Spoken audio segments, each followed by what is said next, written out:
Ça va très bien. Comme promis, je suis ici avec mon petit café pour qu'on parle un tout petit peu du climat astral comme d'habitude. Aujourd'hui, j'ai prévu au programme deux sujets. Le premier, la nouvelle lune qui se tient à 21 degrés du taureau. Et j'ai également voulu parler un tout petit peu, parce que ça fait quand même partie du travail qu'on est amené à faire ces jours-ci, de codes astrologiques qui nous parlent d'empressement, d'urgence et qui découlent ou qui nous parlent également d'insatisfaction, de frustration, d'anxiété, de colère et tous ces trucs-là. Bon, vous commencez à vous connecter, c'est chouette. Salut Céline, salut Stéphanie, salut tout le monde par ici. Pat, Virginie, Céline, salut Flo. Vous allez bien? Axel, bonjour, j'espère que vous allez toujours bien, toujours magnifique. Merci, très beau prestation. Merci. Et salut ici Aurore. Alors, j'ai mon téléphone, j'ai pensé à Aurore parce qu'elle m'a posé une question sur, sur la nouvelle lune. J'ai deux, trois questions, je pense. Deux ou trois, on va en parler aussi. Je vais les aborder. Les questions sont notamment autour du rôle d'Uranus dans tout ça et de Lilith qui est conjointe à la nouvelle lune. Donc on va en parler. Mais voilà, je pense que je vais commencer par parler des codes d'empressement, des codes d'urgence. Tout à l'heure, en principe, aurait dû être publié sur le blog, j'ai pas vérifié, un article où j'explique ce qu'est la sensation d'urgence, la culture de l'urgence. Et, et elle est très très importante parce qu'au début de la semaine, dans un de mes posts, je t'expliquais comment, au cours de cette semaine, nous avons eu énormément de codes qui génèrent beaucoup d'empressement. Comme par exemple le fait que déjà nous avons Jupiter à 29 degrés. J'ai déjà abordé le sujet des planètes à 29 degrés. On a même vu ça en formation.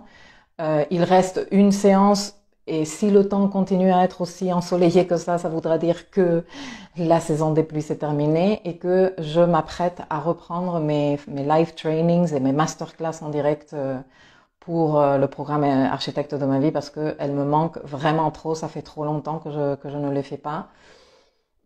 Et donc il nous reste une séance à faire au sujet du degré 29 où je vais aborder des cas réels. D'ailleurs, je me suis tapé entre-temps, lui c'est un cas d'école, de planète à 29 degrés et de points d'ombre dans la carte et comment il les a choisi d'exprimer, Snowden. Et donc du coup, j'ai décidé entre-temps parce que c'est une des cartes que je vais aborder, j'ai décidé entre-temps de profiter du moment de pause de formation pour me lire sa biographie et comprendre un peu mieux d'où venait tout ça. Bref, donc on va aborder encore le degré 29 à travers une étude de plusieurs cas pratiques. Mais celles et ceux qui ont pris les cours, et si tu ne les as pas pris, sache que la promo d'accès pendant 22 jours gratuit à la plateforme est toujours d'actualité et elle expire à la fin de ce week-end. Donc, moi, je t'encourage à aller t'inscrire et chercher les séances des planètes à 29 degrés qui sont super intéressantes. Aussi bien si toi tu les as dans ton thème, si toi tu as des planètes à 29 degrés, que pour comprendre qu'est-ce qui se passe quand nous avons un climat astral avec une ou plusieurs planètes à 29 degrés. Et là, pour le coup, nous avons Jupiter à 29 degrés. Et nous avons eu deux sorties de signes euh,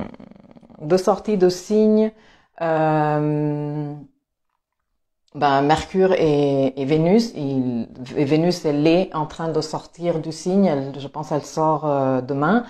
Mercure, il est déjà sorti du signe. En plus, Mercure, il va à toute vitesse parce qu'il va commencer à rétrograder dans pas longtemps. Et il avance très très vite. Donc, en sortant du taureau, Mercure, et en sortant Vénus du signe du taureau pour basculer en Gémeaux, tous les deux vont passer par le degré 29, passent par le degré 29, et vont faire ce carré à Jupiter qui lui est à 29 degrés. Ça met déjà énormément d'énergie, d'empressement et d'urgence dans l'ambiance. Déjà. Si à ça, nous rajoutons que Uranus, il est super actif. Ici à La Réunion, on le ressentait hier, il y avait un vent de folie. Moi, ça m'a arrangé parce que je ne sais pas si tu as suivi, mais j'ai eu un dégât des eaux monstrueux. Là, toute la partie d'en bas de ma maison, elle était inondée. Et j'étais très contente qu'il fasse autant de vent parce que j'ai pu sortir toutes mes affaires et elles se sont séchées en 2 secondes. Donc, merci. En espagnol, nous avons un dicton qui dit « Dieu t'étrangle mais ne t'étouffe pas ». Ce qui veut dire que quand les mers deviennent, il y a toujours un truc qui te sauve un tout petit peu. Bon, bah moi, ça a été le vent uranien qui m'a sauvé dans tout ça. Je lis un peu vos commentaires parce que vous participez beaucoup et moi, j'adore papoter avec vous. C'est tout l'intérêt de venir me prendre mon petit café avec vous. Karine, bonjour. Belle déesse, toujours un plaisir de t'entendre. Merci. Plaisir de t'avoir ici parmi nous. Anna, coucou, mon soleil est à 29 degrés du Verseau, Jupiter me visite. Bon, ben toi, tu es particulièrement concernée par cette histoire de 29 degrés. Anna, je vais m'inscrire absolument, mais oui, mais dépêchez-vous, hein, parce que ça fait un mois bientôt que qu'il est dispo. Cette promo est dispo. Karine, sur ton site, je trouve ça pour m'inscrire. Gratitude pour ta générosité, car je suis un culte en ton domaine. J'ai tout à apprendre, je prends l'essentiel tellement j'intègre de connaissances et d'enseignements. Alors, oui, quand je publierai cette vidéo sur mon blog, donc ce soir ou demain ou plus tard, je mettrai le lien comme d'habitude. Juste si tu es très très débutante, peut-être tu vas pas te sentir hyper à l'aise dans le programme parce que c'est vrai que si j'aborde certains sujets astro de façon assez pointue et que si tu es super débutante, peut-être tu vas te perdre. Mais bon, l'accès te donne accès aussi à la formation d'initiation. Le dossier découvre ta carte astrale, donc peut-être que là, tu vas arriver à comprendre un tout petit peu mieux. Anna, dégâts des eaux, les émotions débordent. Mais je suis morte de rire parce que oui, filles et les garçons, certains d'entre vous le savent, je vis une situation personnelle un peu délicate. Mon papa, il va pas vraiment du tout bien. C'est normal, il est très très âgé, il est 20 ans l'aîné de ma mère, donc il y a énormément d'écart d'âge entre deux. Et il est à la fin, il est à la fin, il est à la fin. Donc moi je suis comme un peu en train de me préparer à peut-être voyager de façon imminente, bref. Donc bon, j'essaye de gérer ça avec ma vie, les consultations, m'occuper des personnes parce que vous savez, je suis coach, je suis astrologue, je travaille tous les jours avec des personnes qui viennent me raconter dès quand ça va pas pour eux. Je suis là pour accueillir aussi l'émotion de l'autre. Bon, moi, j'ai ma propre coach avec qui j'ai la possibilité de mettre tout ça dehors. Mais c'est vrai que par moment, il y a ces vagues émotionnelles et je suis morte de rire parce que dans une consultation il y a pas très longtemps, Pauka Melissa, on parlait justement de l'excès de eau dans sa carte et de comment faire avec ça. Et hier, quand elle apprenait que j'avais mon dégât des eaux, bon, tu vas faire quoi avec toute cette eau? Bon, je la gère, je la processe, j'essaye de me donner contention, de ne pas compenser. Tout ce que moi je te dis tous les jours quand je viens ici te parler de comment gérer tes trucs, je fais exactement la même chose. C'est ça, voilà. Karine, merci. Ok, je comprends. J'ai fait un thème astral il y a très longtemps. J'ai des bases. Ok, merveilleux. Et Anna, désolée de tout cœur avec toi. Merci, c'est gentil. Et de ce côté, je ne vous ai pas abandonné hein, sur Insta. Salut Anne, salut Pat, salut Céline. Céline dit oui, en ce temps uranien, oui. Céline, elle sait bien parce qu'elle est à la réunion avec moi. Hein. Aurore dit comment s'est passé ton nettoyage de ton inondation. Ben, la serpillière et moi, hein, on a dansé pendant bien 2 heures. Céline, j'espère que tu t'en sors. Ouais, je m'en sors. Aurore, Vesta à 29 degrés. Ce qui ne tue pas rend plus fort, c'est clair. C'est le concept derrière ce dicton espagnol que Dieu t'étrangle mais ne t'étouffe pas. Et soleil à 29 degrés des poissons, Chiron, bélier aussi. Bah toi, tu es très concerné. Salut Barbara. Et je pense bien à toi et à ton papa, dit Alexandra. Merci, c'est très gentil. Merci de votre soutien. Les filles et les garçons. Hello Amandine. L'eau, c'est la tristesse. L'eau, c'est les émotions. Et oui, forcément, la tristesse, quand tu perds quelque chose, quand tu es prêt à perdre quelque chose que tu aimes fort, qui est très très important dans ta vie, c'est normal que tu pleures. Et même si c'est dans toute la logique des choses qu'ils partent, et c'est presque mieux peut-être pour ma mère qui en souffre de plus en plus, j'ai plus peine pour elle que pour moi. En plus, moi, j'ai les outils. Je sais que mon père, on va se revoir, on va se retrouver, il va rester là, à côté de moi. On a un lien très fort, lui et moi, indépendamment du fait que lui, en ce moment, il ne peut plus parler, il ne peut plus rien dire depuis un moment. Mais ça me touche plus et ça me fait sentir tellement, euh, je sais pas, dépourvue d'outils pour aider ma maman qui elle n'a pas les mêmes outils que moi de développement personnel et bon, c'est l'amour de sa vie qui part, hein. C'est dur. Voilà. Donc bon, sans vouloir plomber l'ambiance, les filles et les garçons, je vous raconte ma life. Courage et force, la gestion des émotions et libération sont intenses. Danse avec tes émotions. Bah oui, c'est ce que j'ai fait hier. J'ai dansé avec mes émotions.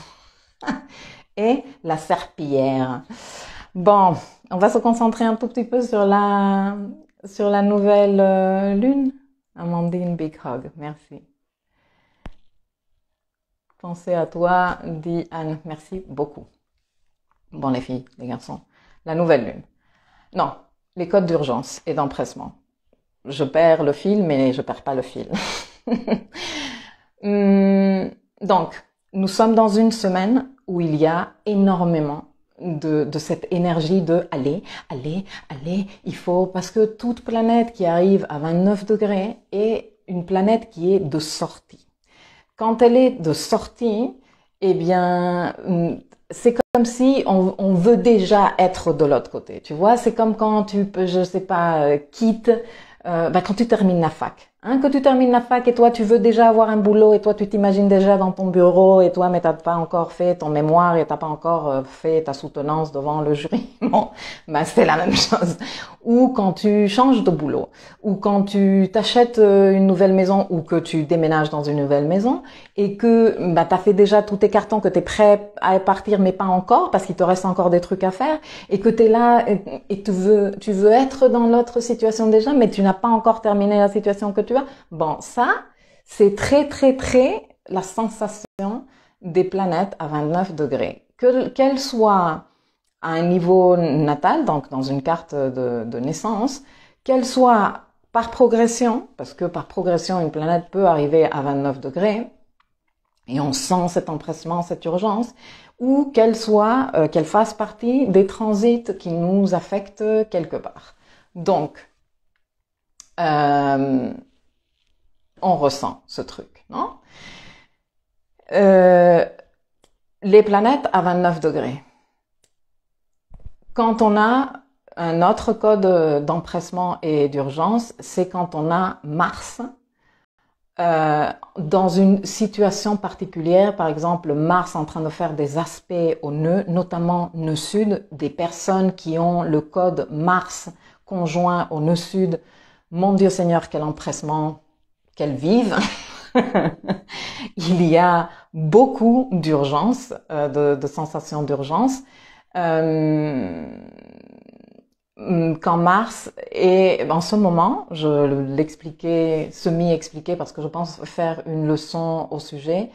En ce moment, Mars est out of bounds, c'est-à-dire hors limite, c'est-à-dire comme loin, loin, loin de nous, hors les limites de l'écliptique solaire. Et quand une planète est out of bounds et hors limite, elle est un peu en mode électron libre, tu ne sais pas exactement par où elle va sortir, et donc il y a généralement l'ombre de cette planète, et quand je parle de l'ombre, je parle du côté maladroit, exprimé maladroitement, qui ressort. Tout comme quand on est dans une planète, avec une planète à 29 degrés, il y a le côté maladroit qui ressort, il y a le côté non illuminé, le côté qui ne sait pas marquer une pause, réfléchir et agir en conscience. Non, on agit sous l'empressement. Et quand on agit sous l'empressement, eh bien normalement il y a beaucoup de chances que on fasse de la merde. C'est ce qui arrive. Donc Mars, quelle est l'ombre de Mars? L'urgence, c'est là, donne-moi-le maintenant, je ne peux pas attendre, pour demain c'est trop tard, pour tout à l'heure ça va pas ou quoi, et donc non, c'est pas possible, allez, vite, vite, vite, l'impulsivité, et même le côté un peu téméraire, bousculant, etc., etc.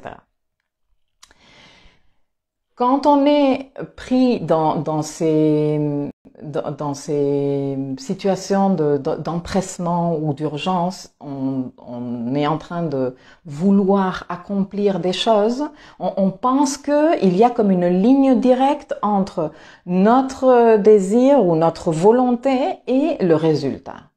Ceci, bien sûr, a été très, très encouragé par cette société de propagande et de marketing sauvage dans laquelle on vit et qui a vraiment développé des outils pour faire ça à travers les pubs, à travers maintenant les réseaux sociaux où on dirait que on est constamment en train d'être bombardé par ce qu'on devrait être en train de faire, comment qu'on devrait être en train de faire. Il y a même des termes qui sont nés ces dernières années, comme le fear of missing out, le FOMO, fear of missing out, qui est le truc de putain, je suis en train de rater un truc. Si je suis pas sur les réseaux à toutes les heures, tout le temps, si je suis pas de partout tout le temps, eh bien il y a un truc que je suis en train de rater. Et en plus quand je suis là, je culpabilise parce que les autres, putain, comment qu'ils assurent, ils sont au taquet, moi j'arrive pas, ma vie c'est une merde. Regarde, moi je n'ai pas les résultats que l'autre a. On a toute comme cette structure d'information, d'invitation à la consommation et de création d'ascenseurs émotionnels en nous, qui est faite exprès. Parce que si toi tu es un être super stable, si tu vas super bien, si toi tu es connecté avec toi-même, eh bien toi tu n'es pas victime de ce genre de outils. Et donc, tu consommes moins, tu m'intéresses moins. Si moi, je veux te vendre forcément un truc, tu vois. C'est la société de consommation qui fait ça. Et d'ailleurs, en préparant un autre article qui sortira au cours du week-end par rapport à tout ceci, j'allais back in time, au milieu des années 60, quand il y avait déjà The Rolling Stones qui dénonçaient ça avec leur fameux titre I can get no satisfaction. I can get no... Bon, déjà là, eux, ils nous disaient, il y en a marre de tout ce qu'il faudrait que je fasse, and I try, and I try, and I try. Moi, j'essaye et j'y arrive pas. Non? Alors, donc, avec cette histoire d'urgence, d'empressement, d'immédiateté, d'insatiabilité, on veut tout maintenant pour toujours, maintenant là, je peux pas attendre, découle la frustration. Et la frustration provoque beaucoup d'insatisfaction, provoque de la colère, provoque de l'anxiété. Et on a des codes aussi qui sont associés en astrologie à tous ces trucs-là. que je viens de te dire, comme par exemple les tensions de Saturne. Saturne est un grand générateur de frustration. Surtout quand les tensions de Saturne sont là où on a beaucoup d'énergie vitale. Par exemple, Mars, quand il y a des tensions à Mars. Ou par exemple, le Soleil, les personnes qui ont un carré Soleil-Saturne, non? Elles sont venues travailler la frustration au long de leur vie. Et il y a aussi les tensions à Uranus qui génèrent énormément d'insatisfaction et donc de frustration. Pourquoi? Parce que l'insatisfaction va nous accélérer, surtout l'insatisfaction uranienne, et on se laisse prendre dans l'idée que si je suis accélérée et que je fais compulsivement, mécaniquement, avidement, eh bien je vais réussir à sortir de cette insatisfaction que je ressens. Mais non, parce que normalement, les tensions uraniennes sont là pour nous ouvrir les yeux par rapport à nos conditionnements, des conditionnements qui nous empêchent justement de nous libérer de tout ce circuit que je suis en train de te raconter, cet empressement, cette urgence, cette avidité, ce truc d'être en mode accéléré, exigeant, culpabilisant. C'est très égotique. Et tu sais, si tu lis ce que je publie régulièrement et voilà, tu m'écoutes régulièrement que moi je fais pas du tout la guerre à l'ego. Moi je pense que l'ego il est nécessaire. Tous les déguisements de l'ego que l'on a sont nécessaires, mais faut pas lui donner la main à cet ego. Et donc quand on tombe dans ces urgences, ces empressements, ces frustrations, ces insatisfactions, ces colères, on est beaucoup en train de laisser que l'ego prenne la main sur les choses. Et c'est pas très intelligent, c'est pas très stratégique. Et ça ne nous aide pas non plus dans la gestion de la difficulté même que nous, face à laquelle nous met justement cette frustration de je veux faire ça, je suis en plus pressée, bordel, parce que j'ai pas le temps, je suis en train de rater quelque chose, je vais être en retard, tout le monde est en train de faire et moi non, l'ego qui adore se comparer avec tous les autres égos du monde. Et donc on veut faire des choses qui prennent des processus, on veut les boucler en 2 secondes, on perd cette notion du sens de l'effort qui est aussi quelque part jouissive, tu vois. Et tu vas me dire, non mais t'es complètement maso, Milka. Non, il y a un truc jouissif dans l'effort, tu vois. Parce qu'il y a pas le truc qui t'est arrivé juste comme ça, mais qu'il a fallu que toi, tu te prennes d'une certaine façon pour y arriver. Quand tu es en train de faire un effort physique, il y a un truc agréable, il y a comme une douleur agréable là-dedans, tu vois. Et tout ça, on le perd quand on est dans la quête de résultats immédiats. Mais non seulement on le perd, c'est qu'on se fait vraiment mal. Et donc, bien sûr, comme on est dans ce jeu de l'ego et qu'on est en train de se prendre les claques de Saturne, les claques de Uranus, si ça se trouve, Lilith est une grande source de frustration et elle une grande source de colère également. Et quand nous sommes face à tout ça, si nous on n'a pas su faire un travail de conscience de nous-mêmes et qui nous permette d'évaluer la situation autrement, on va commencer à évaluer la situation comme si nous étions quelque chose à corriger. Tu vois, je n'y arrive pas parce qu'il y a quelque chose qui ne va pas avec moi. Ils ne me répondent pas, je n'ai pas eu le poste, il n'est pas revenu vers moi, elle n'a pas répondu à mon email, je n'ai pas eu le financement, you fucking name it, parce que je peux te donner des centaines presque d'exemples, je en vois pratiquement tous les jours en consultation, parce que c'est moi qui ne va pas bien. J'ai quelque chose à réparer en moi, il y a quelque chose qui ne va pas en moi. Donc, tu vois, c'est un circuit très foireux que l'on démarre dans je m'accélère, je me laisse happer par l'urgence, je m'expose donc au lieu de me préserver, je m'expose à toute cette information. Quand on a un climat astral qui encourage, oulala, ben c'est encore plus facile, hein. Même si notre société elle est bien statuée comme ça. Hein. Et donc, qu'est-ce qui se passe? Commence à arriver la frustration, commence à arriver les moments où je n'arrive pas, parce que forcément, si moi je veux transformer un processus qui prend 18 mois, je veux l'aboutir en 3 jours, eh bien sûr que ça va pas se passer comme ça. Tu vois? Donc, soit j'ai un résultat hyper merdique, soit j'ai carrément pas de résultat, et donc je me frustre.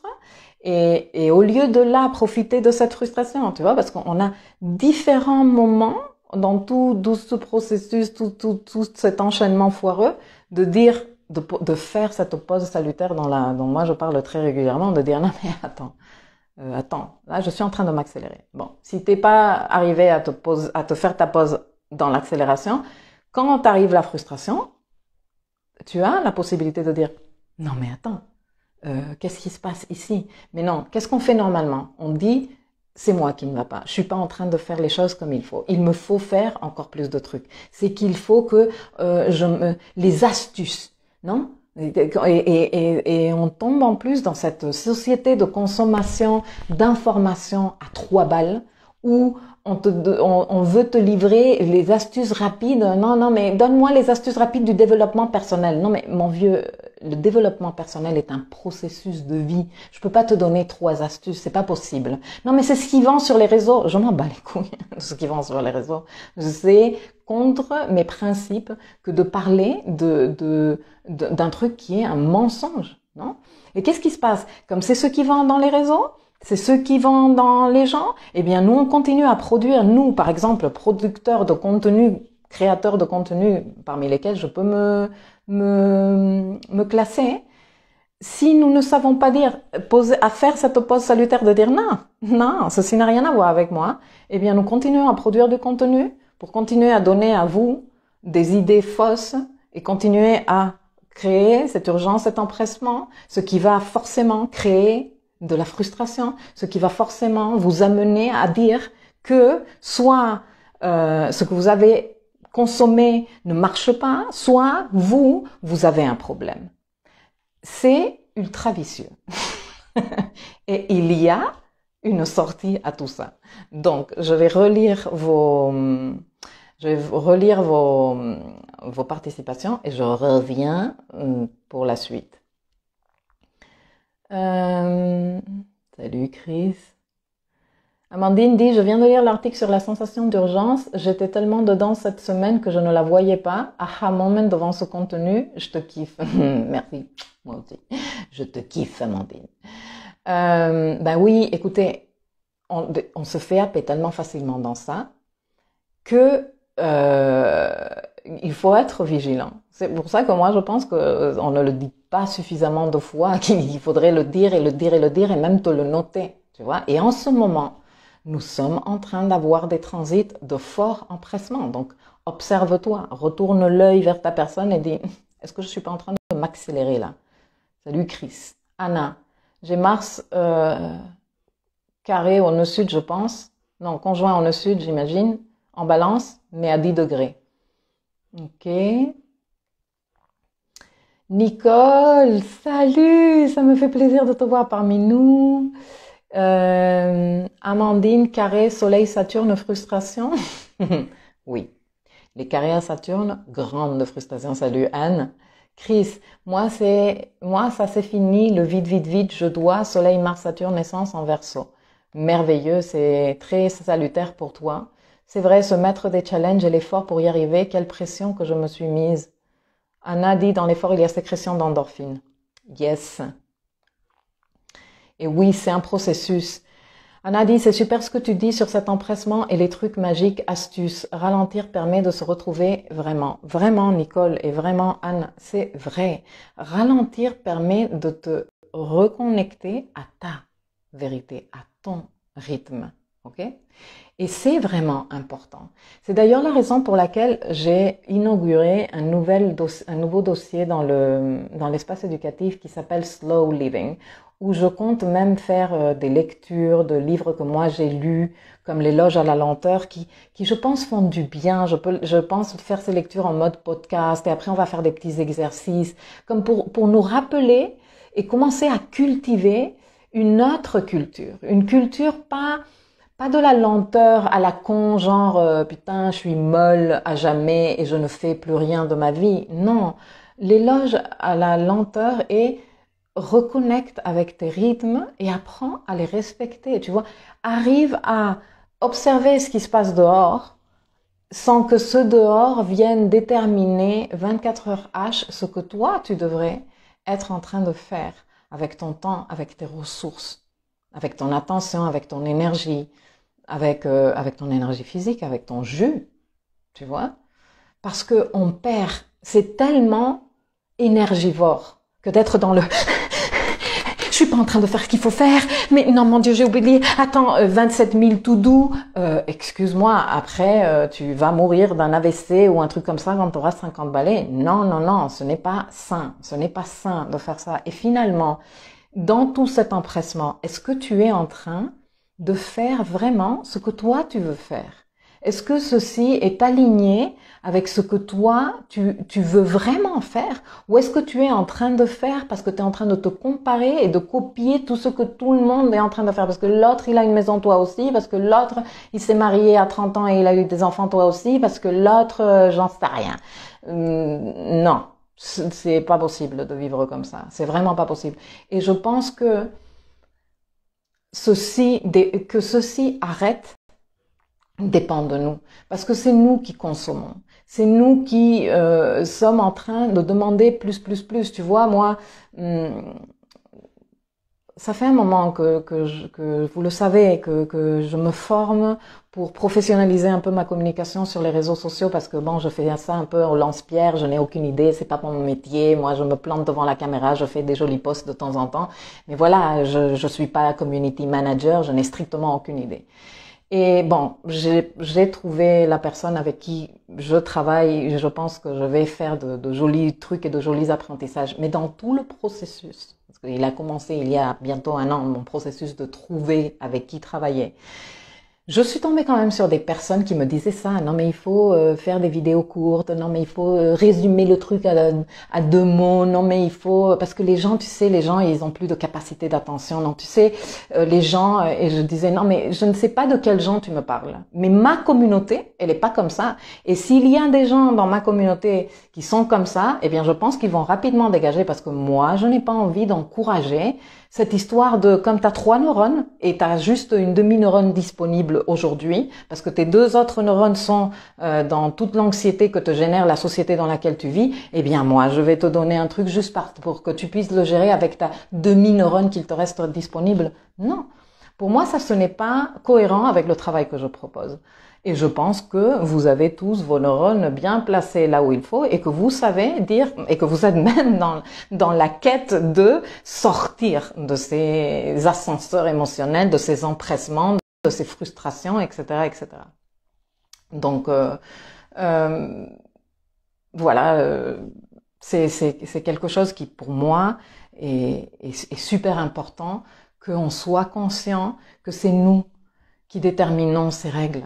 C'est nos habitudes de consommation de tout. Hein. Je dis pas juste d'aller acheter des fringues ou des chaussures ou de la bouffe, mais nos consommations de télévision, nos consommations de réseaux sociaux, nos consommations de tout ça, c'est nous qui décidons, c'est nous qui donnons les règles à suivre, hein, parce qu'on est bien observé par tous les comment on les appelle, algorithmes, qui observent tous nos faits et gestes, si on a fait comme ça avec le doigt, si on a fait comme ça, si on a regardé. Il m'est arrivé même des trucs super flippants, comme je suis dans mon bureau en train de parler avec mon chéri, d'aller à Maurice par exemple, et je vais sur un site internet et j'ai tout à coup des pubs de l'île Maurice, et tu te demandes si ils sont pas en train de t'espionner à travers la caméra, enfin je sais pas, mais c'est un truc très très flippant et très bizarre. Donc, l'antidote. je vais te le donner, non? Mais avant, je regarde vos messages et je reviens. Parce que vous êtes très participatif et moi, j'adore ça. Chris, oui, l'éloge de la lenteur, se conscientiser, le retournement intérieur, son attention à l'intérieur, exactement. L'éloge à la lenteur, je le vis à fond, ce recentrage et alignement d'Isiam, une source de sérénité, mais c'est clair. Mais qu'est-ce que tu es bien quand tu dis, non mais attends, les autres ne vont pas décider de ma vie et de mon organisation, c'est moi qui décide. Et si ça ne convient pas à quelqu'un, ben écoute, je suis désolée, allez, bye bye, next. Sérénité, tout à fait, Siam. Anna dit, Uranus en taureau se confronte-t-il à la lenteur du signe? Uranus en taureau ne se confronte pas, c'est nous qui nous confrontons, tout à fait. Et avec le carré à Uranus, on est en plein dans les codes que je viens de vous dire, c'est-à-dire deux des codes principaux qui génèrent insatisfaction d'un côté et frustration de l'autre sont en carré en ce moment. Saturne est à 13 degrés du Verseau, Uranus est à 11 degrés du Taureau, ils sont en carré. Alors, il va pas se perfectionner pour la deuxième fois ce carré jusqu'à la moitié du mois de juin, mais techniquement, ils sont carrés, là. Et ça, on le ressent.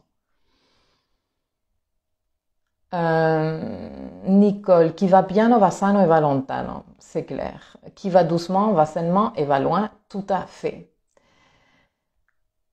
Amandine, ils écoutent trop d'histoires flippantes comme ça, YouTube qui envoie le son dont tu parlais avec ta sœur, les pubs qui proposent la petite robe noire dont tu parlais avec ta copine à l'apéro, mais je te jure, enfin moi je me suis posé la question sans vouloir partir dans des délires très parano. Je me suis posé la question et je me suis dit c'est quoi cette histoire? Et de ce côté, Alexandra qui dit tout est juste et le processus peut prendre du temps, une invitation à être dans l'instant, à comprendre ce qui se joue et revenir dans le cœur, lâcher le désir et agir de façon juste, tranquille. D'ailleurs, Alexandra, créative self-compassion diet, elle parle de nutrition dans son compte et tu peux nous confirmer comment la valeur nutritionnelle des aliments, quand on veut les cuisiner trop vite, quand on ne respecte pas le temps de cuisson, se perd. Mais c'est que si tu commences, moi qui adore aller chercher des messages, des leçons de conscience dans tout ce que je fais in real life, si tu commences à regarder la sagesse de la vie qui nous parle à tout moment, on trouve les leçons et les apprentissages. Est-ce que la période de vie d'opposition Uranus natale crée encore plus d'urgence? Mais bien sûr, et on l'a vu d'ailleurs en consultation, tout à fait. Il y a un moment dans les cycles des grandes planètes que tout être humain vit, le cycle d'Uranus prend 84 ans. Uranus prend 84 ans à faire le tour du zodiaque. Et autour des 40 ans, Uranus en transit arrive et se positionne face à Uranus natal. Et Uranus a un rôle de venir réveiller l'insatisfaction en toi pour que tu prennes action, ok? Mais le problème avec et donc bon, bien sûr qu'il crée empressement, bien sûr qu'il crée urgence, bien sûr qu'il crée cette ne pas tenir sur place parce que tu n'es pas satisfaite avec ce qu'il y a, tu n'es pas satisfait avec ce qu'il y a dans ta vie. Alors, généralement, et surtout quand il n'y a pas de travail de conscience, les gens partent, mais dans des délires, ils quittent famille et enfants, ils font des trucs très, très bizarres, très uraniens, qui font très, très peur, qui viennent choquer l'entourage, etc., etc. Et en fait, ce n'est pas comme ça qu'il faut gérer ces oppositions Uranus natales. Les oppositions Uranus natales servent à dire quels sont les conditionnements qui, moi, aujourd'hui, sont en train de m'empêcher de matérialiser autre chose dans ma vie plus satisfaisant, non? Ce que font les personnes normalement, c'est prendre la poudre d'escampette parce qu'ils pensent que c'est à cause de la situation dans laquelle ils sont qu'ils sont insatisfaits et qu'ailleurs, la gramme elle est plus verte et que là, ça va aller mieux. Sauf que ailleurs, tu pars avec tes conneries, ton Uranus et tout, tu pars ailleurs. Donc tu vas arriver ailleurs et quand tu te seras semi-habitué à la gramme, tu vas la voir beaucoup moins verte qu'au début et surtout quand tu étais de l'autre côté et tu vas ressentir la même insatisfaction parce que tant que toi, tu ne commences pas à te rebeller, Uranus, contre toi-même, tu n'auras pas fait le boulot. C'est ça le travail intérieur, c'est ça le travail de conscience. Nicole, Uranus en taureau en maison 10 et Saturne en maison 5, dilemme tous les jours. Je veux bien te croire. À chaque fois que je m'emballe, j'ai la chanson d'Ivergénie de Simon et Garfunkel qui sonne dans ma tête, Slow down, you love too fast.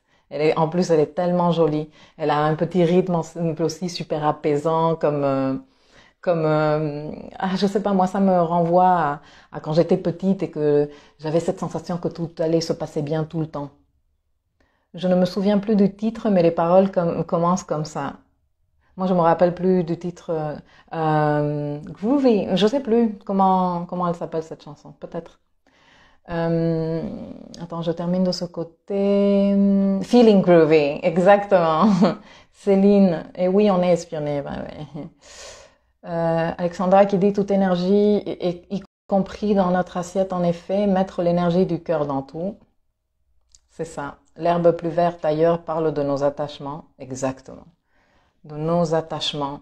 Et ces codes d'urgence qui font ressortir beaucoup d'énergie d'ombre nous renvoient vers nos attachements. Revenir à soi et à l'écologie intérieure, aller à son rythme pour percevoir et ressentir les mouvements de la vie, aller au rythme des battements de son cœur dans le présent et la présence, tout à fait. Anna, à l'opposition de mon Uranus natal, crise des 42 ans, je suis partie vivre à La Réunion, quel bonheur et belle révélation, une belle révolution. Super. Et Chris qui dit, oh que oui, la fuite. La fuite en avant et tu te prends la claque encore et encore jusqu'à ce que tu te regardes en face. C'est ça. C'est ça le travail qu'Uranus nous demande de faire. Donc bon, vous voyez avec tous ces codes que je vous ai cités, et dans le climat astral, nous avons, comme je te disais tout à l'heure, plusieurs planètes qui passent à 29 degrés, ce Jupiter qui est à 29 degrés un bon moment, ce Mars qui est en tension à Chiron au moment de la nouvelle lune en plus, et qui est out of bounds, donc un peu sauvage et en plus très émotionnel, parce que Mars en Cancer, il se gère par le jus des émotions, mais on revient toujours à la même chose. Si quand toi, tu n'as pas fait de travail de conscience et que tu n'arrives pas à t'encadrer, à t'autoréguler, agir sous le feu de l'émotion veut dire agir sous une impulsivité incontrôlable. Tu vois? Au lieu de, qui est une autre chose, mais typique de Mars en Cancer, bien travaillé, voire Mars en Poisson aussi, bien travaillé, qui est agir sous l'inspiration de l'émotion, tu vois, l'impulsion de l'émotion qui te porte pour agir et donc trouver les voies d'activer ces émotions positives pour te motiver à agir. Ça, c'est le côté très très lumineux de Mars en Cancer. Mais Mars is out of bounds. Donc, le côté lumineux de Mars en Cancer, ce n'est pas la généralité qui va l'exprimer. À ça, on a le carré qui n'est pas exact encore pour la deuxième fois, mais qui va bientôt l'être, et que de toute façon, comme je te disais tout à l'heure, il est toujours actif, le carré entre Saturne et Uranus. Et cette nouvelle lune, donc, elle se tient à 21 degrés, elle se tient le 11 mai. On se perfectionne, même si c'est pas nécessairement... Si tu fais pas de l'astrologie horaire, savoir à quelle heure elle se perfectionne ne te sert pas à grand chose, mais je te dis quand même, à 18h, à 19h, heure universelle. Donc, cette nouvelle lune a plusieurs caractéristiques. Déjà, la première, une nouvelle lune est une énergie graine, ok? Ça veut dire que tu sois conscient ou pas, il y a un truc qui va démarrer, ok? Et un truc qui va démarrer, qui va te donner des résultats comme à plusieurs, disons, délais ou dans plusieurs étapes.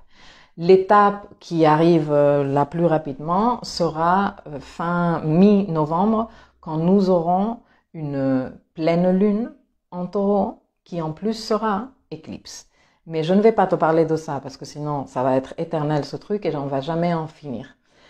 On en parlera à un autre moment. Cette nouvelle lune démarre officiellement ce qu'est cette parenthèse de travail en 5D qu'est la saison d'éclipse. Le prochain événement lunaire de nouvelle lune sera une éclipse et donc elle est reliée à l'énergie de l'éclipse de par le fait que dans 6 mois, la pleine lune qui correspond à cette nouvelle lune sera une éclipse et que elle démarre la saison d'éclipse également. Cette nouvelle lune, elle est sous la maîtrise de Vénus. Pourquoi? Parce qu'elle se tient dans le signe du Taureau. Et donc, nous, astrologues, et toi aussi qui t'intéresse à l'astrologie, tu te demandes toujours où est-ce qu'elle est la maîtresse du signe. Qu'est-ce qu'elle est en train de faire au moment de la nouvelle lune? Parce que quand se tient un événement important chez toi, savoir où est-ce que toi tu es et dans quel état tu te trouves, eh bien, va nous permettre de comprendre comment cet événement va se dérouler chez toi, non? Toi, si tu reçois chez toi des personnes et que toi tu es super en forme, que tu as bien dormi, que le livreur t'a livré les trucs à bouffer à temps, que voilà, tout est en place, que tu as eu le temps de te préparer pour accueillir tes invités, eh bien, tout va se passer beaucoup mieux que si tu t'es engrainé avec le chéri ou la chérie, que le livreur est en retard, qu'en plus tu as eu un problème, que tu n'as pas pu prendre ta douche et que tu es là comme ça à l'heure à laquelle tous les invités arrivent. Ce n'est pas pareil. Donc, en astrologie, on fait la même chose, on se pose la question, qu'est-ce qu'elle fait? Où il est où le maître et qu'est-ce qu'il fait, avec qui il est en train d'avoir des conversations.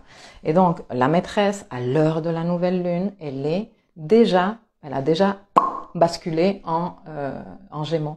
Et elle est précisément autour du degré où elle a commencé à faire sa rétrogradation l'année dernière. L'année dernière, Vénus a rétrogradé en Gémeaux. Et lors des rétrogradations de Vénus, se crée un des Venus Star Point et c'est un moment de forte remise en question justement de notre désir et des raisons pour lesquelles nous sentons ce désir et si ce désir il est toujours vivant, comment il a évolué parce que nous évoluons et avec nous évolue aussi notre désir et plein d'autres choses, nos besoins, etc., etc. Donc, cette Vénus qui revient dans ce territoire qu'elle n'a pas parcouru depuis un an, elle n'est pas du tout la même Vénus qu'il y a un an quand elle était qu'est-ce que je veux et en plus qu'elle faisait des multiples carrés à Neptune au cours de sa rétrogradation, c'était fantastique. En plus, cette Vénus, elle vient d'avoir fait sa conjonction supérieure au Soleil. Donc c'est une Vénus qui a déjà fait le boulot. Elle a déjà fait cette traversée spirituelle d'expérimenter et de se dépouiller d'attentes absurdes. Et elle a déjà fait la conjonction avec le Soleil, la conjonction supérieure à début du signe du Bélier. Et je sais que toi tu te dis oula, mais ça c'était le 27 ou le 26, je me rappelle plus, mars, ça fait un moment.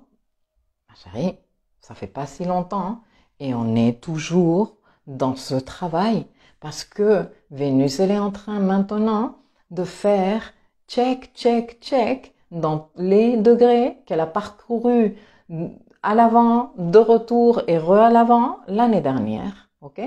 Donc, bien sûr que tout ce travail qui a démarré là, qui a abouti quelque part fin mars, on est en train de pouvoir l'évaluer.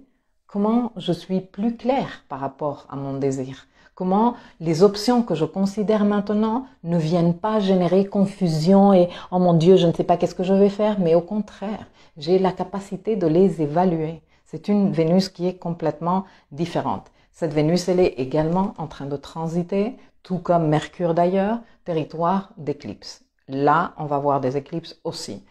Ce qui rajoute un peu d'empressement, parce qu'à chaque fois qu'on a l'énergie nodale activée, eh bien nous, on sent l'appel de l'âme. Et l'appel de l'âme, il nous empresse. Ça, c'est un truc que l'on ne peut pas éviter. Vénus, donc, la maîtresse du signe où se tient l'événement lunaire, elle est en Gémeaux. Vénus, elle est en train d'analyser les options. Vénus, elle est en train de considérer d'autres options avec un état d'esprit bien plus posé qu'il y a un an et avec comme une certitude intérieure déjà acquise par rapport à l'état dans lequel elle se trouvait en mai-juin 2020. Et moi, je pense que si toi, tu fais ton flashback, throwback Thursday et ta rétrospective astrobiographique, eh bien, tu vas pouvoir te dire, ah oui, c'est vrai, regarde, en mai-juin 2020, il y avait plein de choses que je me posais comme question, qu'aujourd'hui sont plus claires. Je sais maintenant avec qui je vais travailler parce que Gémeaux, c'est coopération, collaboration, échange d'autres, beaucoup d'échanges sociaux. Je sais comment je vais m'y prendre, j'ai des idées que je sens que je peux matérialiser comme ça. Donc voilà. En même temps, Vénus, donc c'est elle la maîtresse de la lunaison, hein. Et bien sûr que ce que je suis en train de t'expliquer là impacte ce qui démarre avec cette énergie graine. Que tu le sois en train de le démarrer consciemment ou inconsciemment. Ok. Maintenant, Vénus, elle est en Gémeaux, donc elle n'est pas chez elle. Et c'est qui le maître des Gémeaux? Eh bien, c'est Mercure. Et Mercure, qu'est-ce qu'il fait? Non, ça c'est le jeu qu'on joue en astrologie. Il est où le maître du signe où se trouve Vénus, qui est finalement la maîtresse de l'événement lunaire? Ben, Mercure, il est chez lui, donc fort, et en conjonction pratiquement exacte avec le nœud nord. Exceptionnel. Exceptionnel. C'est-à-dire que le nœud nord, qui représente en ce moment quelque part la flèche, non, que nous tous en tant que collectif, on doit être en train de suivre pour faire notre travail évolutif karmique. Je vais boire un peu de café parce que sinon ils vont se refroidir. Ce nœud nord, il est chez Mercure. Donc Mercure est quand même un personnage qui nous intéresse beaucoup au cours de cette année. Qu'est-ce qu'il est en train de faire? Comment on est en train de gérer ses rétrogradations, etc., etc. Mais que ce Mercure soit en train de contacter le nœud nord chez lui, c'est un événement très exceptionnel. Ça ne s'est pas passé depuis l'an 2002, je me le suis noté, juin 2002. Mercure a contacté le nœud nord alors que le nœud nord était en Gémeaux. Et la prochaine fois que Mercure et le nœud nord se recontacteront comme ça en face-to-face, ce sera en fin mai 2039. 2039. Cette conjonction qui se fait se tient en aspect très fluide à Saturne. Et donc cette conjonction veut dire, cette conjonction peut amener de très très bonnes idées pour justement évoluer, faire évoluer notre mentalité, nous ouvrir à d'autres façons, d'autres options de comprendre les situations. Et que cet effet-là, que ce soit des idées de collaboration, que ce soit des idées de mettre en place de nouveaux trucs, que ce soit des idées de changer de perspective ou de nous ouvrir de perspective, tout ce qui sort, tout ce qui découle de cette conjonction de Mercure avec le nœud nord, est voué à être durable et à vraiment donner des résultats dans le temps parce que Saturne, il est en trigone. Enfin, cette conjonction dont je viens de te parler, Mercure, nœud nord, est en trigone à Saturne. Et ça parle de cette durabilité. Ça parle aussi de cette responsabilité, de vouloir se responsabiliser et de dire oui, j'ai compris que ça, c'est mes options et c'est ça ce que je vais faire. C'est ça mes prises de décision, c'est ça les personnes avec qui je vais collaborer, avec qui je vais travailler, que je vais solliciter pour faire ce travail, de qui je vais me servir ou sur lesquels je vais m'appuyer pour arriver à mettre en place ce que je veux mettre en place et dans ce faire cheminer mon chemin d'évolution. Donc ça c'est un très très joli aspect. Malgré toute cette urgence, tout cet empressement, toute cette frustration, etc., etc. La nouvelle lune se tient également, là on est du côté de la nouvelle lune, pas de Mercure, parce que là s'arrête la course, tu vois. Quand nous on étudie une carte, les astrologues, je veux On cherche toujours le maître du signe où se passent les choses. Donc, lune en taureau. Où est la maîtresse? Vénus. Mais elle est où? Elle est en Gémeaux. Ok. On va à Gémeaux. Et il est où le maître du Gémeaux? Ben, il est en Gémeaux. Ça s'arrête. Si Mercure avait été, par exemple, en Cancer, on aurait dit, c'est qui la maîtresse du Cancer? La lune. Elle est où la lune? Ah ben, elle est en taureau. Et là, la boucle se serait bouclée, tu vois? Mais là, vu que Mercure est chez lui, la course à chercher où se trouvent les maîtres des uns et des autres s'arrête là. Donc je reviens à la nouvelle lune. La nouvelle lune se tient en trigone à Pluton. Pluton se trouve toujours en territoire des grandes conjonctions 2020. Le grand dossier Capricorne qu'on a tous toujours à gérer, où on est en train de effriter des archétypes et des structures de pouvoir sur lesquelles on a compté fortement, sur lesquelles on a bâti des choses qui nous ont beaucoup servi jusqu'à présent, mais qui ne sont plus d'actualité. Et Pluton, il continue toujours à faire son travail. Il a commencé là officiellement à rétrograder. Et le fait que cette nouvelle lune soit en trigone à Pluton nous parle de comment ce que nous sommes en train de démarrer, comme je te disais tout à l'heure, de façon consciente ou inconsciente, où se trouvent les 21 degrés du taureau dans ta roue, dans quelle maison, ben là tu sauras, vient nous aider à faire ce travail de transformation qu'on a toujours à faire avec le dossier Capricorne et qui, je te l'ai annoncé déjà dans plusieurs vidéos, mais je te le répète parce que c'est important et que tu n'es pas censé savoir ça, c'est mon boulot à moi, donc je te le redis avec grand plaisir.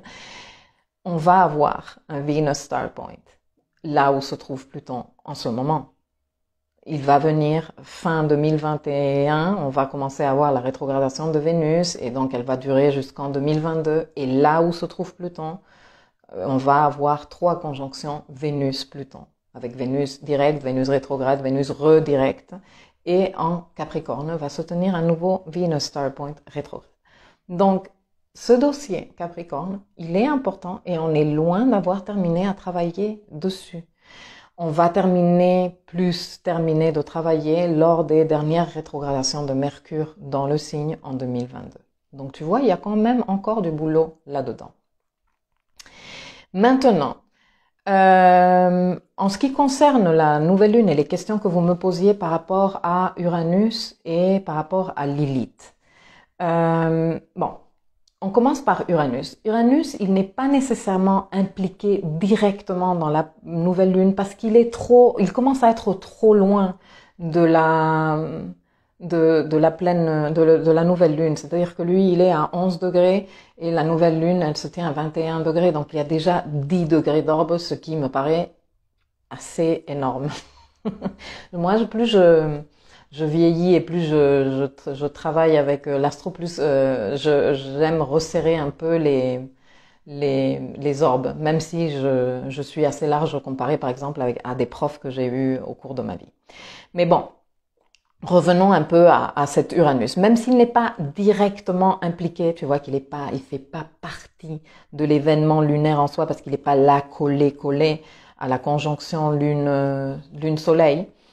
Il est quand même dans le signe et la lune vient de se rencontrer avec lui, il n'y a pas très longtemps, hier. Il est passé d'abord, elle a fait check avec Uranus et après elle vient, pas hier mais le jour d'avant, pardon. Et elle vient, parce qu'il reste encore 3 jours pour la nouvelle lune.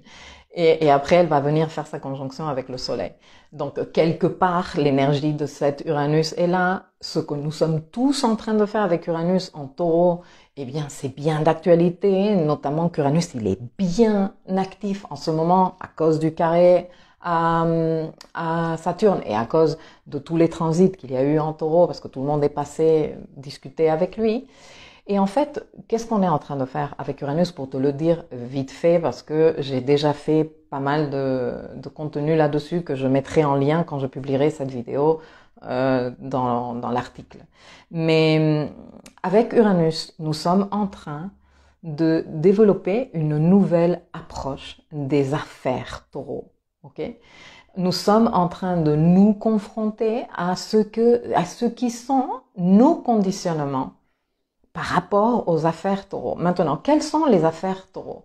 Eh bien, les affaires taureaux sont celles qui nous ramènent à l'expérience corporelle.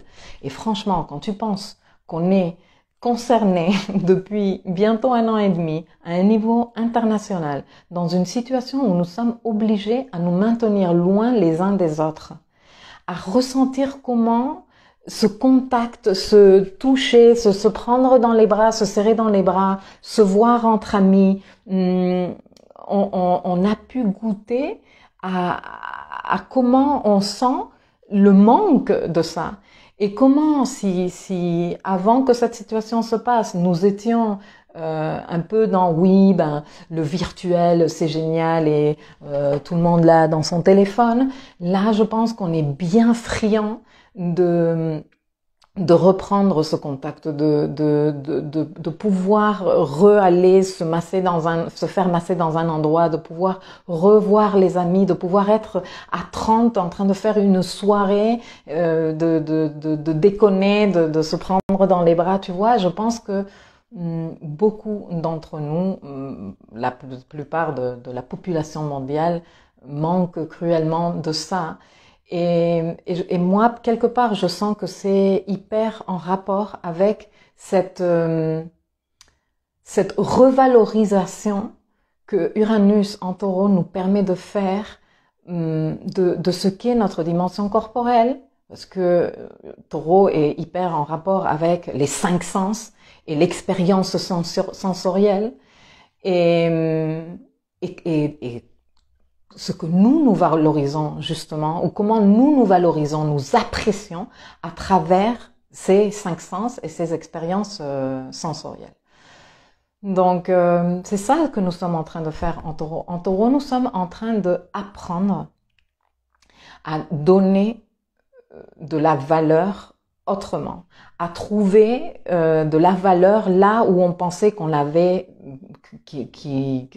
qu'on avait perdu la valeur ou que la valeur n'existait pas, à trouver de nouvelles sources de valeur, à envisager les expériences sensorielles autrement ou à revaloriser l'expérience sensorielle. Et bien sûr que dans tout ça va venir la technologie, avec par exemple des jeux de réalité virtuelle où maintenant tu te mets des gants et tu ressens presque les textures et j'en sais rien, bien sûr qu'il va y avoir un tas de trucs comme ça. Pourquoi? Parce que Uranus représente aussi la technologie de pointe, mais Uranus représente aussi les technologies de conscience. Okay? Uranus représente toute technologie. Okay? Donc le fait que nous soyons confrontés à une situation où nous avons dû être obligés à renoncer à certains trucs nous permet de revaloriser, de nous repositionner par rapport à ça. C'est ça ce qu'on est en train de faire avec Uranus.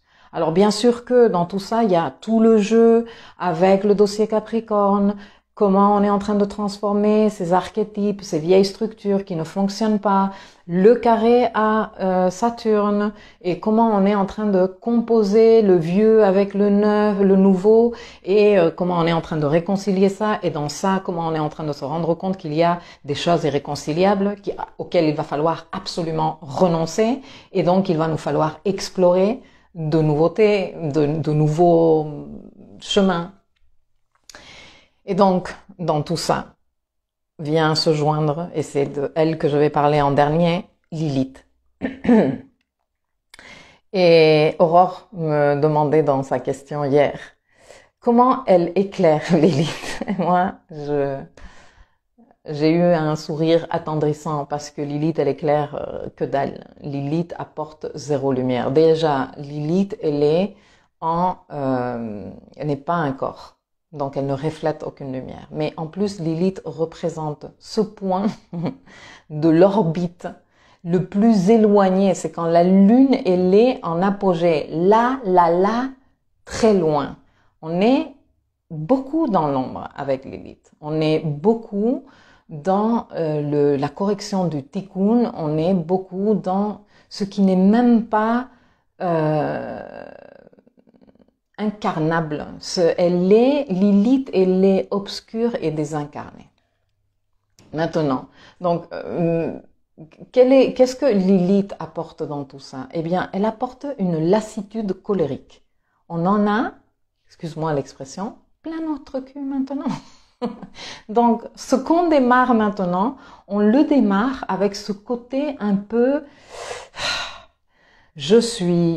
mais j'en ai marre, vraiment, de cette situation, et maintenant je veux quelque chose de nouveau, et il va y avoir donc un contenu, comme je te dis, qui est en rapport avec la colère, qui va faire sortir peut-être quelques petits actes de auto-sabotage, parce que quand l'élite est dans le coin, l'auto-sabotage, il est là aussi. Et ceci rejoint quelque part ce que je te disais en tout début de la vidéo, par rapport à l'urgence, à ne pas savoir faire la pause, à se laisser porter par cet empressement et toute la frustration, toute l'insatisfaction, et avec Lilith, toute la colère, de cette sensation d'injustice à un moment donné, que Lilith elle a quand même un petit point plutonien, que nous, on va ressentir dans ce début de choses qui se font. Et c'est très intéressant parce que, comme je te disais aussi, cette nouvelle lune commence à donner un aboutissement ou à nous donner des résultats ou de la clarté pour comprendre, parce que le processus, il est plus long, mais on parlera de ça quand on parlera des éclipses dans l'axe Taureau-Scorpion. Mais comme je te disais, l'aboutissement de cette nouvelle lune, l'aboutissement court d'ici 6 mois, éclipse. Éclipse, première éclipse de la série Taureau-Scorpion, qui va être, je pense, assez intense. Donc, voilà, Lilith, comme je te dis, n'éclaire rien, elle est ombre et désincarnation, et elle est colère, insatisfaction, elle est frustration. Et donc, comment on va composer avec ça? Et qu'est-ce qu'on va faire? Tu vois, parce que si on est face à cette colère et à cette frustration, en plus de tout le climat qu'on a, est-ce qu'on va continuer à s'évaluer incorrectement? Est-ce qu'on va continuer à dire que c'est nous qui avons un problème, que c'est l'autre qui a un problème, que c'est qu'il y a un problème? Ou est-ce qu'on va juste savoir s'asseoir avec sa propre frustration et apprendre à vivre un peu avec cet inconfort? Parce que de toute façon, la frustration, elle va pas être éternelle. Et je vais te dire un truc, plus nous, on se met la pression et on se re-empresse pour vouloir provoquer un truc ou déclencher un truc, plus nous allons ressentir la frustration. Donc il y a des fois où ralentir le rythme te permet justement, comme disait Siam, je pense tout à l'heure, c'était Siam qui disait, retrouver la sérénité. Retrouver la sérénité, tu ne peux pas être serein et anxieux en même temps. Tu sais, intérieurement, il y a des émotions et des ressentis, des sensations que tu ne peux pas être en train de cultiver en même temps. C'est pas possible. Et la sérénité et l'anxiété, la sérénité et l'empressement, la sérénité, l'urgence, l'immédiateté ne sont pas compatibles. Donc, soit en toi, il y a de la sérénité et de l'apaisement, soit en toi, il y a de l'empressement et de l'avidité, voilà, de l'anxiété. Ce n'est pas possible qu'il y ait les deux. Et quand il y a empressement, eh bien, tu connais le circuit, je te l'ai dit tout à l'heure. Frustration, je vais pas bien, je suis dans la merde, il y a un truc qui ne va pas avec moi, mais pourquoi, c'est injuste, etc., etc. Et avec Lilith. Alors Lilith, je l'aime bien, mais vraiment, je sais qu'il y a tendance à romancer Lilith. Et le truc, c'est que le code Lilith est désincarné. Donc, à chaque fois que nous essayons de donner un corps à Lilith, hein, que ce soit, par exemple, je sais qu'il y a beaucoup de personnes qui pensent que Lilith, la femme libérée, et la communauté gay, etc., etc. Et moi, je dis peut-être que Lilith a été derrière ça. Peut-être que Lilith a été derrière cette idée de non, maintenant, on va faire comme on veut et on s'assume notre sexualité, on a le droit, est grave. Mais du moment où ce que Lilith a déclenché, c'est déjà incarné en quelque chose, Lilith n'est plus là. Elle est plus là. Parce que Lilith, elle sera toujours désincarnée. Et elle sera toujours en train de venir réveiller la colère intérieure, l'insatisfaction. Donc, elle est à observer, pas pour l'éjecter, mais pour savoir comment se gérer, pour comprendre aussi ce que nous sommes en train de ressentir. Bon, batterie faible. Je ne sais pas depuis combien de temps je suis ici, mais je pense que depuis longtemps. Oula, 1h15, mon Dieu Seigneur. Bon, donc du coup, l'antidote de cette frustration et de cet empressement, c'est travailler sur l'apaisement, c'est se donner de quoi cultiver la sérénité, c'est faire une pause, c'est ralentir, vraiment, ralentir. Pourquoi? Parce que quand tu es au ralenti, tu as une meilleure évaluation, beaucoup plus intelligente de la situation que quand tu es dans l'empressement. Quand tu es dans l'empressement, même on te l'apprend quand tu fais un permis de voiture, on te dit que ta vision est réduite, plus tu circules vite, plus ton champ de vision il est réduit. Donc plus tu perds tes réflexes, moins tu as une amplitude de vision, moins bien tu peux réagir aux choses imprévues. Hein? Tu vois, c'est même là, il y a des leçons de conscience dans le code de la route. Donc, ralentir, désaccélérer te permet d'affiner ton geste, te permet de faire de meilleurs choix et surtout te permet de vivre la difficulté que tu sois en train de vivre autrement. Tu vas la vivre autrement et forcément que dans ces conditions-là, ta frustration diminue. C'est obligé, c'est obligé. Et si ce n'est pas le cas, ben moi je t'invite à que tu viennes me dire Milka, t'avais tort. C'est faux tout ce que tu nous as dit. Mais donne une opportunité, une vraie opportunité à la technique que je suis en train de te partager. Je vais lire vos messages. Et après je pars, ok? Ah ouais. Alors, Amandine dit ah oui, Mars transite en roue libre en maison 7. Face à mon Neptune natal, c'est la foire aux paillettes. Tu m'étonnes, ma chérie. Amandine, aha moment sur aha moment ce matin, c'est génial. Je suis contente. Salut Myriam.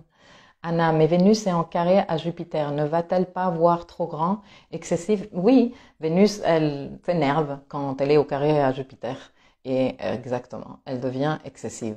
Mais si nous, on apprend à la gérer, parce que les filles et les garçons, c'est pas que à cause de Vénus qui est excessive que toi, tu dois partir dans tous les sens. Au contraire, si Vénus va mettre ce type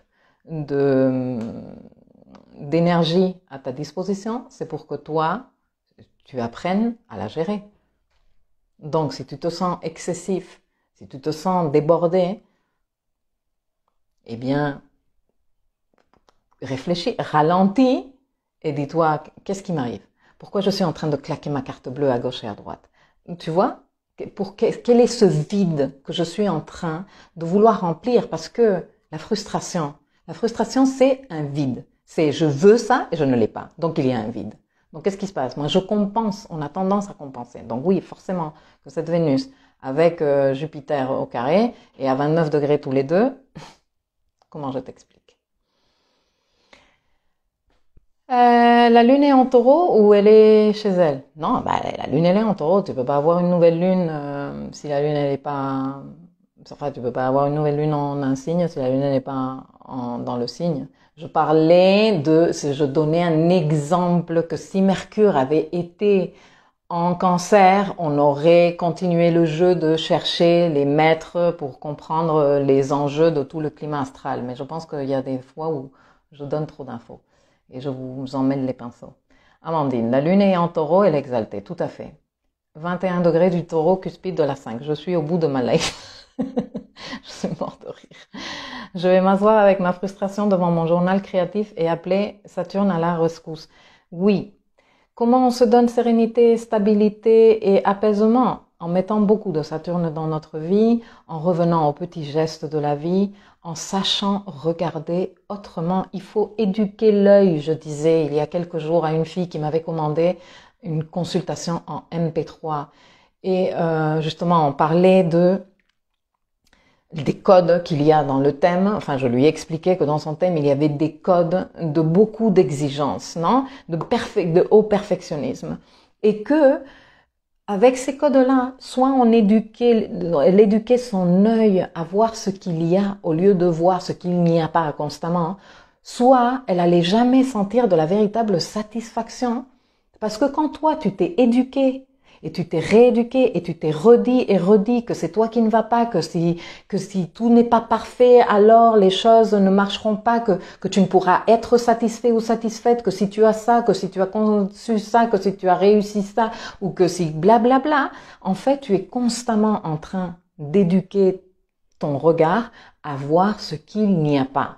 Et la meilleure voie de sentir l'insatisfaction et la frustration, c'est ça. Donc, je te livre un autre antidote qui est de comment je peux voir ce qu'il y a. Pratiquer aussi la gratitude, c'est un très très bon antidote. Et se recentrer sur les petits gestes du quotidien qui nous font du bien. Nicole, Lilith conjoint Pluton à l'ascendant en Lion. L'habitude des remises en question, mais dans le calme maintenant. Parce que quand on a la sagesse. Lilith la rebelle, la loi des 3 R, répétition, résurgence, révélation. Elle a 2 opposés. Oui. Mais c'est trop romancé. Et moi, je pense que quand on reste au truc trop romancé, on perd de vue justement l'exigence que certains codes d'obscurité sont compliqués, parce que Lilith, oui, est rebelle, mais rebelle à quel prix?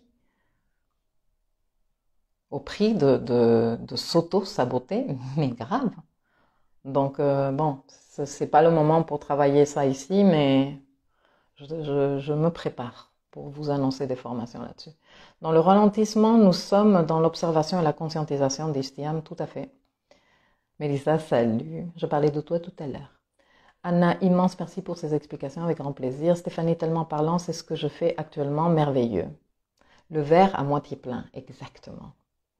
Et de ce côté, Uranus m'a donné la force d'Hypate de comprendre que je ne me respectais pas dans ma relation et que j'ai beaucoup travaillé l'autonomie avec beaucoup de joie et de responsabilité. Merveilleux. Céline, est-ce que carré Mars-Neptune peut représenter un code d'urgence? Oui, tout à fait. De toute façon, tout carré de Mars va parler d'urgence. Le carré Lune, carré Soleil, voilà. Aurore, je finirai en replay, c'est les 1 an de mon petit-fils. Mathia, ok, bon anniversaire à lui. Mai-juin 2020, beaucoup de questionnements par rapport à mon boulot, le sens, les valeurs. Aujourd'hui, j'ai la certitude que cela ne me convient plus, avec le désir de plus de sens ailleurs. Ben voilà, t'as fait ton cheminement, c'est joli. Je suis contente. C'est passionnant, belle symbolique me concernant cette nouvelle lune, énergie graine, pile le jour où mon opposition Uranus-Uranus natale est exacte en maison 9. J'adore, je kiffe. Je suis contente, Pauline. J'ai perdu ton message, je sais plus où il est, mais bon, je suis trop contente. Et ah ouais, vous connaissez Pauline et Alexandra? Tu dis Alexandra, ma partenaire Astrogang. Ah bah super. Alexandra, merci du fond du cœur pour ta manière pédagogue et empowering de nous partager tout ça, avec plaisir. Merci, very powerful. Et Céline qui dit merci. Milka, encore un moment tellement self-empowerment, avec encore des aha moments de ouf. Merci, je te kiffe trop. Moi aussi, je vous kiffe, les filles et les garçons. Milkaya, tu as raison et tu apportes un réel accompagnement. Merci. Ben oui, c'est mon boulot. C'est mon boulot, et franchement, je suis tellement contente qu'il y ait des retours par rapport à ça, parce que pour moi c'est super important. Tu sais, en tant que coach, il y a un concept que l'on appelle en anglais accountability, qui veut dire comme se responsabiliser pour avoir des résultats. Et le truc est que dans le monde du développement personnel et dans le monde de l'astrologie et de tous ces outils de conscience, il y a beaucoup d'informations qui, si tu ne pratiques pas comme une espèce d'accompagnement, d'accountability, de maintenant tu fais quoi avec ça et comment tu l'intègres à ta vie. Non, c'est pour ça que pour moi le côté in real life est très important. Donc je suis super contente que quelque part vous ressentiez et vous receviez ça de moi, parce que pour moi C'est super important. Un manuel d'astro ne te permet pas de te dépasser. Là, le point de the accountability, cette redevabilité envers toi-même, ce que tu as lu dans ce manuel astro et ce que tu vas faire avec toi, c'est ça la richesse du travail sur soi. C'est là, elle est là la richesse. Sinon, ça reste de l'information que tu consommes, voilà, que tu consommes et que tu dis, oui, ok, alors Mercure, oui, moi j'ai mon Mercure en Vierge. Alors il est Mercure en Vierge, ça veut dire quoi? Mercure en maison 7, ça veut dire quoi? Ok, bon, j'ai consommé. Mais pour moi, ça c'est vide. Et pourtant, je kiffe l'astro, hein. Mais faire un truc avec ça, comprendre comment travailler avec ça, utiliser ça comme filtre pour se connaître mieux et pour pouvoir prendre une action beaucoup plus stratégique, beaucoup plus intelligente, beaucoup plus respectueuse de qui chacun et chacune de nous sommes. Pour moi, c'est là le cadeau que je puisse vous faire et que je me fais à moi-même tous les jours aussi. Donc, voilà, les filles et les garçons, je pense que je vais arrêter ici parce que c'est énorme comme temps que je suis ici. Je pense que vous en avez un peu marre, non? Anna qui parle du point de prière Poula. Un autre jour, hein? Quand on parlera de Lilith plus en profondeur, parce que Lilith, je la semi-invite avec beaucoup de précautions dans mes interventions non planifiées.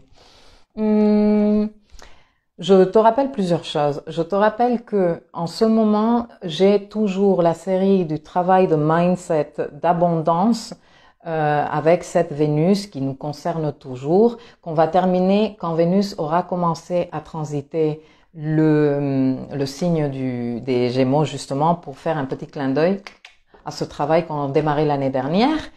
Et je te rappelle que The Moon Book et toutes les questions que tu as pour préparer la nouvelle lune, non? Et pour te poser les questions sur les valeurs taureau et sur le travail de valorisation propre, sur la connexion avec la pleine lune antérieure qui s'est tenue en Scorpion, je te le rappelle. Elle a été bien intense comme il faut. Voilà. Donc, je vous laisse faire votre boulot. Je vous souhaite un bon week-end à tous. Je reviens la semaine prochaine. Je termine de lire vos messages. Il faut la rencontrer, Lilith, sinon on ne l'intègre pas et on la voit monstrueuse. Anna, oui, mais pas sans préparation et pas devant n'importe quelle audience. Ah oui, génial ce nouvel espace coaching et les flots de Stéphanie. Oh my God, delicious. Ah oui, les filles et les garçons. Je vous dis cette dernière chose et après je pars. Nous avons intégré le travail corporel à l'espace éducatif. Il y a maintenant dans l'espace zen des flows que tu peux faire, des flows de yoga. Yoga is for everybody. Que tu peux faire plus poussé ou moins poussé en fonction de tes possibilités et qui servent à intégrer les énergies disponibles. Donc nous avons maintenant le flow du taureau qui devrait te faire énormément de bien, qui te permet de t'ancrer, donc avec ces codes d'urgence, d'insatiabilité et d'immédiateté dont je viens de te parler, le flow taureau et l'ancrage à la terre qu'elle nous propose Stéphanie, merveilleux. Bon, de ce côté, merci Belle Lune. Cathy qui vient d'arriver, je regarderai le replay. Eh bien, prépare-toi un sandwich et une boisson parce que c'est long. Voilà, je vous souhaite un bon week-end à tous et je vous dis à la semaine prochaine. Bonne lunaison à vous. Ciao. Ciao, ciao.